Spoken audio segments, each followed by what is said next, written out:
During this video, we'll explain what's involved in a laparoscopic cholecystectomy. This is a minimally invasive procedure to remove your gallbladder. Laparoscopy is a type of surgical procedure that allows a surgeon to access the inside of the belly and pelvis without making large incisions in the skin. It's also known as keyhole or minimally invasive surgery. After anesthesia, you'll lie flat on your back on the operating table. Several small incisions or cuts, each no more than an inch wide, will be made in your belly. The number and location will vary depending on your personal requirements.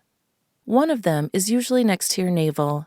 An instrument called a trocar will be inserted through one of these incisions and into your abdomen. It has a spring-loaded mechanism that withdraws the sharp tip immediately after it passes through the abdominal wall. A short tube called a port is left in place to allow access to the inside of the belly. A gas, usually carbon dioxide, will then be inserted to expand your belly and help the surgical team view its contents more easily. Next, the laparoscope, which is a high-definition camera, is inserted. The images will be projected to a monitor for the whole team to view in real time. The inside of your abdomen is carefully examined. Then, a variable number of further ports are inserted through which a range of instruments can be passed. The surgical team will navigate toward the gallbladder under the liver in the top right of your abdomen. The gallbladder will be dissected and freed from the underside of the liver. The bile ducts and blood vessels are carefully identified, secured, and divided. When the gallbladder is completely free, it's removed through one of the larger incisions. During the procedure, the surgeon may take X-rays to look at the bile ducts in and around your liver. This is known as a cholangiogram.